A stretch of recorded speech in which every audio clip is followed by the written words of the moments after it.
You suck. You wanna talk about sex, but we're not allowed.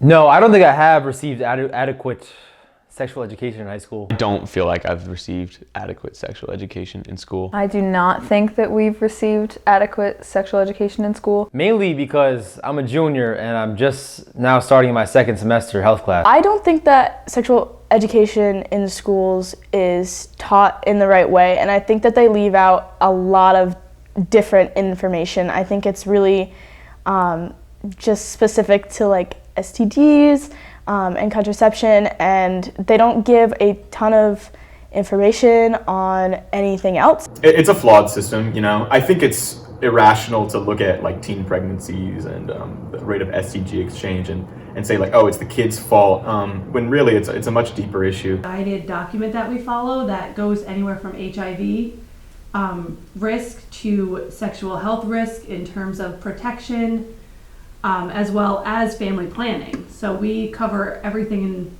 in between. At this time, our students K through 12 have a health curriculum in place.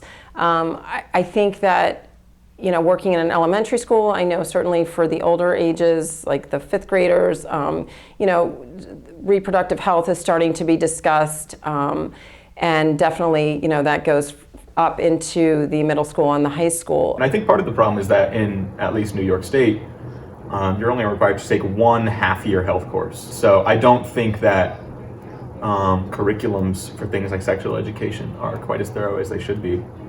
And I don't think that the teachers who teach it, as passionate as they might be, are given enough freedom and availability to be able to teach it like they want to. We're trapped with time constraints because we're only a 20-week session out of a full year course.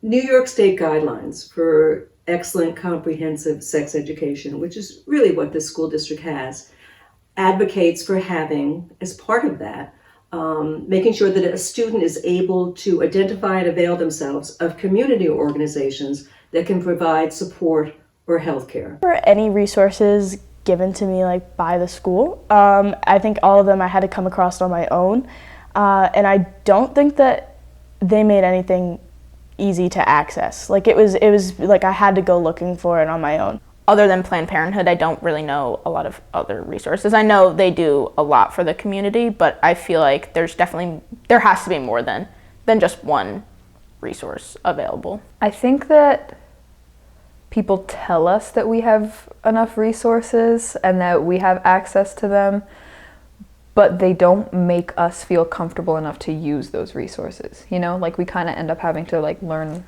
on our own and find our own way to do things as safe as we can and like learn what we can. For 10 years, Planned Parenthood sent a representative for a single session at the health courses at Roosevelt. And one single parent about 4 years ago objected to that based on religious grounds. And to my dismay, despite fighting it as vigorously as we could, they pulled Planned Parenthood from the curriculum. And I'm hoping that there'll be efforts to put Planned Parenthood back in.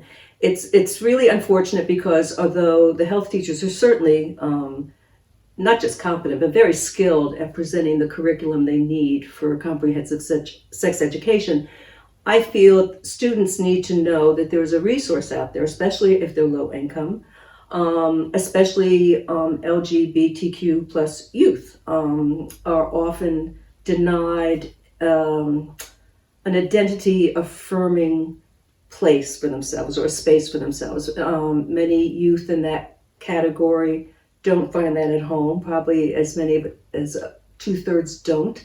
And because they're non-judgmental at Planned Parenthood, they can provide that kind of an affirming space where somebody can get not just healthcare, but feel a level of dignity along with their affirmation. I don't really know anything about Planned Parenthood other than they offer abortions.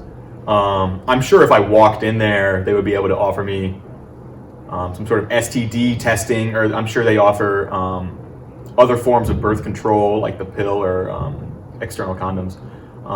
But I wouldn't know. I've never been, nor has it ever been told to me, mostly because I think I'm a boy, and I don't think that a lot of the responsibility is placed on my behalf. I think it's always, well, the girl gets pregnant, that's on her, you know? Well, you know, it's a two-way street, you know? It takes two to tango. It's a tough topic.